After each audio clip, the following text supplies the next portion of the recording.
উকিলের মুখ দিয়ে সব সত্যি স্বীকার করিয়ে বৃন্দা সাত্তকীর চক্রান্ত সবার সামনে আলো রাঙা।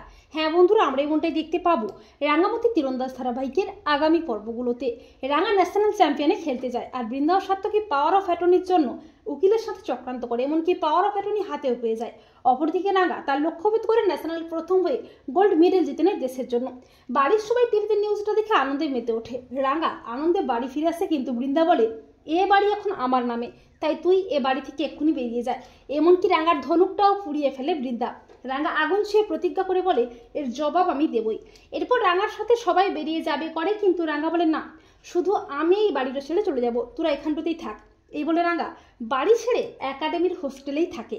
রাঙা সত্যজিৎকে সবটা জানায়। রাঙা দূর থেকে বৃন্দা ও সাত্তকীর উপর নজর রাখে।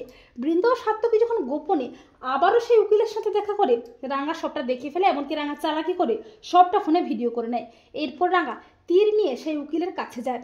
রাঙার তীরের ভয়ে বৃন্দা ও সাত্তকীর গোপন চক্রান্ত ফাঁস করে উকিল। পরদিন রাঙা অফিসার সত্যজিৎ ও সেই উকিলকে নিয়ে হাজির হয় বৃন্দা ও সাত্তকীর গোপন চক্রান্ত সবার সামনে আনতে।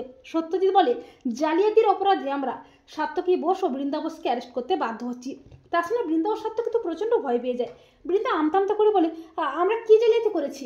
তখন সত্যজিৎ বলে নবারুণ বাবুর বাড়ির দলিল চুরি করে নকল সই করে নিজেদের নামে পাওয়ার অফ অ্যাটর্নি করে নেওয়াকেই জালিয়াতি বলে মিসেস বৃন্দা বোস। বৃন্দা বলে সত্যজিৎ বাবু, আপনাদের কাছে কিন্তু কোনো প্রমাণ নেই। তখন উকিলকে নিয়ে হাজির হয় রাঙা।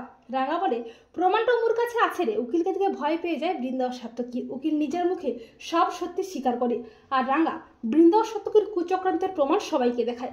এরপর পুলিশ রাঙার দেওয়া প্রমাণ ও উকিলের বয়ানের উপর ভিত্তি করে জালিয়াতির অভিযোগে বৃন্দা ও সাত্তকীকে অ্যারেস্ট করে থানায় নিয়ে যায়। তো বন্ধুরা, এমনটা যদি দেখানো হয় তোমাদের কেমন লাগবে কমেন্ট করে এক্ষুনি জানিয়ে দাও তোমাদের মতামতটি।